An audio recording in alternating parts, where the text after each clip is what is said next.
Chapter 26. Jehovah said unto Chine, Now will I stir up the nations. Through thee will I show them the glory and dominion of my kingdoms.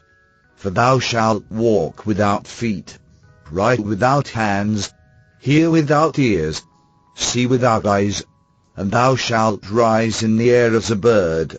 By thine nome will go whithersoever thou wilt.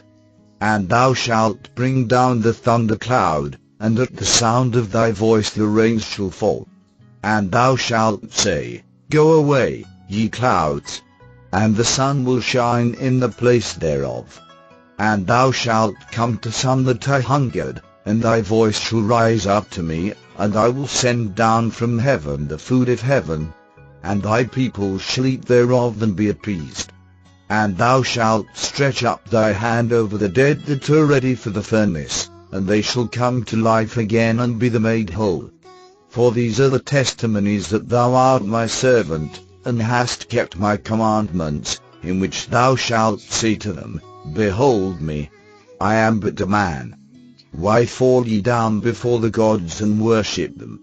For I charge you, O all you people, ye shall not worship me nor call me but a man striving to do the will of my Father, the Creator.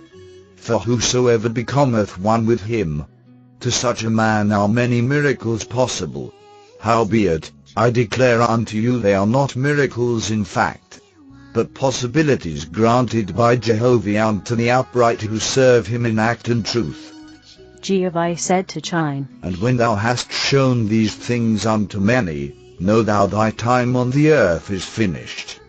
For I will cast thee in a trance, and the people shall bewail, saying, Alas, he is dead. And they shall cover thee and cast thy body into the furnace in the way of the dead, and the fire shall blaze and consume thy body before them.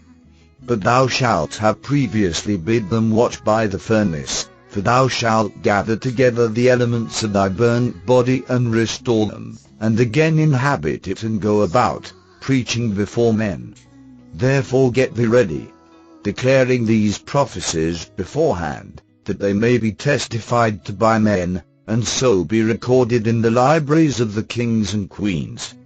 Chine related unto the congregations of Fathists, the true Zoroastrians, what Ormuzd had said, and many of them wept bitterly. And years prior to this, when Chine had traveled and preached by the voice of Jehovah, he visited the kings and princes, and rich men in many regions, and whilst he was thus speaking, rebuking them for their governments, and for their possessions, they took no part against him. But afterward, when he was gone, the kings and queens and nobles said, Chine hath preached a dangerous doctrine, for he said, Thou shalt have no king, but the Creator, who is king over all. Will not this set our slaves against us? And if the people go into communities of their own, ignoring the king, where will the king find his revenue? And there were priests of Dios and of other gods, and speakers in temples, i.e., oracles, where the gods wrote on sand tables. Besides these there were seers and prophets without number. And the kings, being on the alert, went into the matter, inquiring of the spirits, as to whether the doctrines of Chine were true.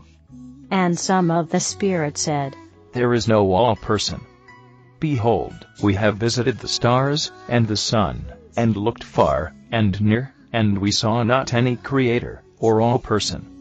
There is no great spirit, save Te, who was a one-time mortal, but hath risen to all power in heaven and earth. And other spirits said, There is nothing in heaven that we have not on earth.